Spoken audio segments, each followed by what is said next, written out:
You can't honestly believe that I'm from the tribe of Judah and once hid out in ancient Egypt, which is in northern Africa. All 12 tribes look the exact opposite of me, but yet the masses are still dancing around in Wonderland. I and those who help me push strong delusions have an agenda, which includes mixing up the tribes.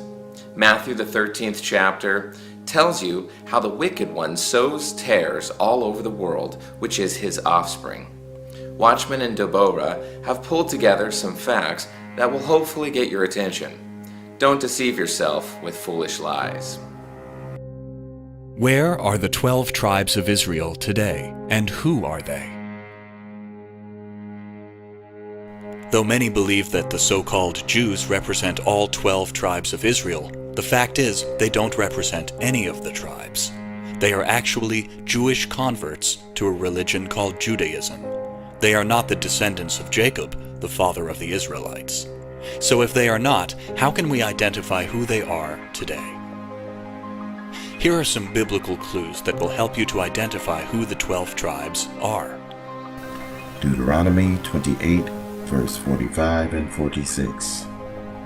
Moreover, all these curses shall come upon thee, and shall pursue thee, and overtake thee, till thou be destroyed, because thou hearkenest not unto the voice of Yahuwah thy Elohim, to keep his commandments and his statutes, which he commanded thee. And they shall be upon thee for a sign, and for a wonder, and upon thy seed forever. The scriptures make it clear that the curses of Deuteronomy 28 would be a sign upon the Israelites. Many people, including our people, knew that something was wrong with us. We just couldn't pinpoint it. Caucasians were teaching that it was the curse of Canaan, Ham's son, that was on us. But we know, according to the scriptures, that prophecy was fulfilled when the Canaanites became hewers of wood and drawers of water for the Israelites. So when we read the curses of Deuteronomy 28, we know that this does not fit the so-called Jews that's dwelling in the land of Israel today. Also, the scripture states that once the true Israelites are back in their land, that they would not learn war anymore, and that the whole world would be at peace. Instead, we see wars all over the Middle East, all over the world even. Micah 4, verse 2 and 3. Many nations shall come and say, Come, let us go up to the mountain of Yahuwah, and to the house of the Elohim of Jacob, and he will teach us his ways, and we will walk in his paths. For the law shall go forth of Zion, and the word of Yahuwah from Jerusalem, and he shall judge among many people, and rebuke strong nations afar off. And they shall beat their swords into plowshares, and their spears into pruning hooks. Nation shall not lift up a sword against nation, neither shall they learn war any more. Isaiah 14, verse 5 through 7. Yahuwah have broken the staff of the wicked, and the scepter of the rulers. He who smote the people in wrath with a continual stroke, he that ruled the nations in anger, is persecuted, and none hindereth. The whole earth is at rest, and is quiet. They break forth into singing. The 12 tribes of Israel are all Negro. They fled into Africa because they were Negro. There are many that claim that the 12 tribes of Israel were a mixed race people. This claim is based on two factors. One, the handmaidens of Liban, Bilhah and Zilpah, were they Negroid or Caucasoid? The scripture doesn't mention the genealogy of Bilhah and Zilpah, but we know for certain that their offspring only married with Negroes. We know for a fact that they were not Caucasoid, but Negro. 2. Joseph married an Egyptian, which we know for certain that their offspring were Negro as well. Thus, there were no offspring mixed Caucasoid among the children of Israel. The so-called mixed multitude that left out of Egypt still would have been called Negro in appearance, because the children of Israel were not mixing with Caucasoid. Using Joseph and Moses as an example to claim that the marriage to foreigners was permitted, it is important to note that the law had not yet been established. We know that the law explicitly forbids the marrying of foreigners. Throughout the Bible, we can see very clear indicators of what is prophesied to happen to the Israelites. Although they've had many captivities in the past, in the last days there is a specific prophecy that would affect only the tribe of Judah. Isaiah 11, verse 12. And he shall set up an ensign for the nations, and shall assemble the outcasts of Israel, and gather together the dispersed of Judah from the four corners of the earth. In Isaiah, the 11th chapter and the 12th verse, it was said that the outcast of Israel would be assembled together, and the dispersed of Judah would be gathered from the four corners of the earth. Outcast meaning put out of the land of Israel, and dispersed meaning sent into slavery. While Israel was outcast from the land, Judah was the only tribe to go into this final captivity, but will be gathered from the four corners of the earth. From here, we can draw a direct correlation to the transatlantic slave trade and figure out where the tribe of Judah went.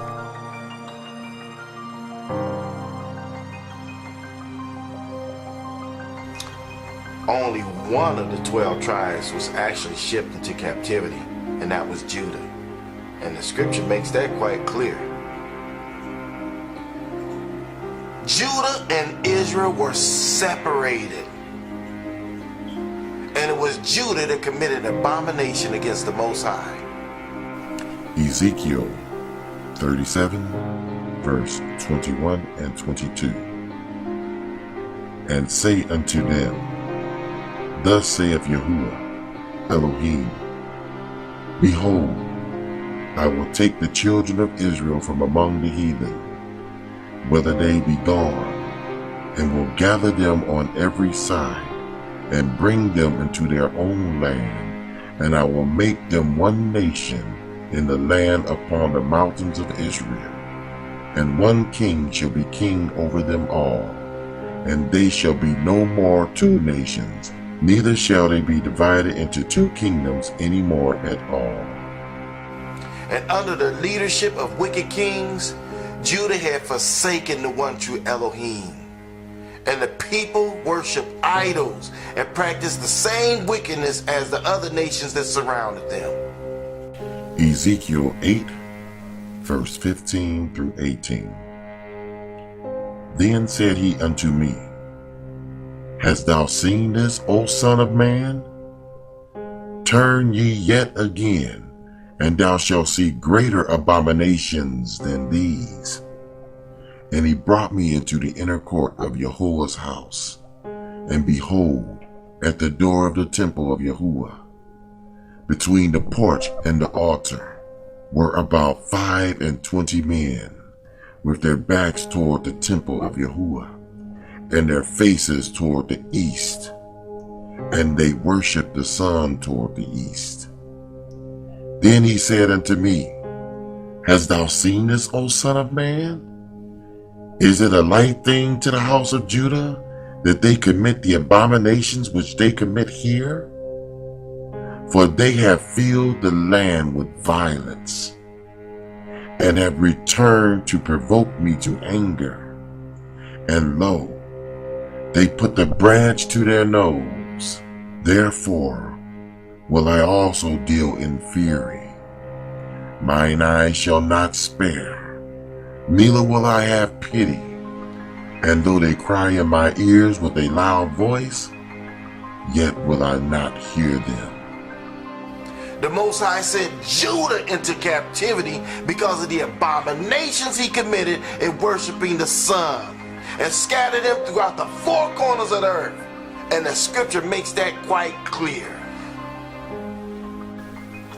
Job 3 verse 6. The children also of Judah and the children of Jerusalem have ye sold unto the Grecians, that ye might remove them far from their border. Zechariah 1 verse 21. Then said I, what come these to do? And he spake, saying, these are the horns which have scattered Judah, so that no man did lift up his head. But these are come to fray them, to cast out the horns of the Gentiles, which lifted up their horn over the land of Judah to scatter it. Now, throughout the Bible, we can see very clear indicators of what is prophesied to happen to the 12 tribes of Israel. Although they've had many captivities in the past, in the last days there was a specific prophecy that would affect only the tribe of Judah. Outcast meaning put out of the land of Israel, and dispersed meaning sent into slavery. Now, Israel was outcast from the land, but Judah was the only one that was sent into this final captivity, but will be gathered from the four corners of the earth. The tribe of Judah are the black Negroes that were shipped in the transatlantic slave trade to North, South, and Central America, Haiti, Cuba, Mexico, Jamaica, Portugal, Spain, West Indies, England, and other places around the world. Even though the indigenous people of some of these areas were black, they were conquered by Europeans, and because of the mixing of the seed between European males and black women, what we see today is essentially the creation of a third race. When we were children, we were told that we have a motherland, and that motherland was Spain. However, we have discovered later in our lives that, as a matter of fact, we have several motherlands. And one of the greatest motherlands of all is no doubt Africa. We love Africa. And every day we are much more aware of the roots we have in Africa. Also, America is our motherland. Africa, America, and Bolivar used to say that we are a new human race in Latin America, that we are not Europeans, nor Africans, or North Americans, that we are a mixture of all those races, and there is no doubt that Africa resounds with a pulse like 1,000 drums. Many of the descendants of the Negros shipped into slavery to these places are still there and are still black. North American Negroes, descendants of Negro slaves. South American Negroes, Colombia Negroes, Argentina Negroes, Brazil Negroes, Uruguay Negroes, descendants of Negro slaves. West Indies Negroes, descendants of Negro slaves. Haitian Negroes, descendants of Negro slaves. Cuban Negroes, descendants of Negro slaves. Mexican Negroes, descendants of Negro slaves. Jamaicans are Negroes, descendants of Negro slaves. Spanish Negroes are descendants of Negro slaves. Portugal Negroes are descendants of Negro slaves.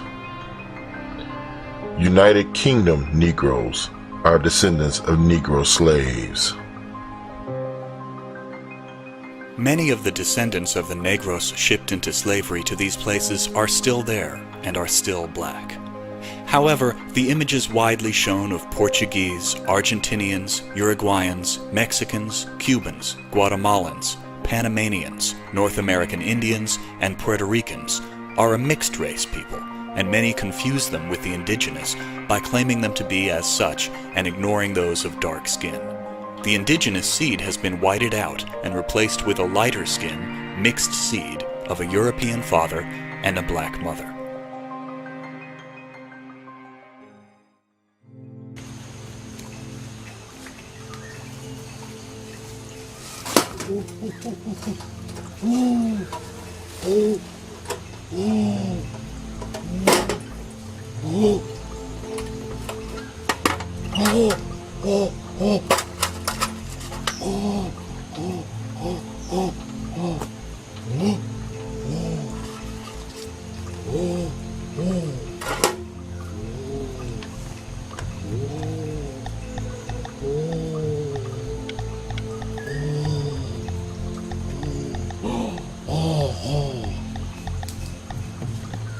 I'm not an Israelite.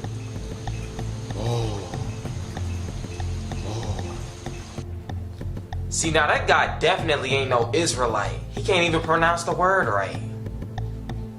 Who were the original inhabitants of South and Central America? Everyone would like to stake their claim, but the fact is that there was a population of people there prior to European invasions. The original inhabitants left many clues of who they were right on the walls of caves, monuments built, and other structures. There were even pyramids and what they call large Olmec heads of what the original inhabitants looked like. The Olmec heads are irrefutable proof that the people of the region had the features of so-called black people. With large lips, wide noses, and other features, it would be hard to deny the evidence of our own eyes as to who these people were.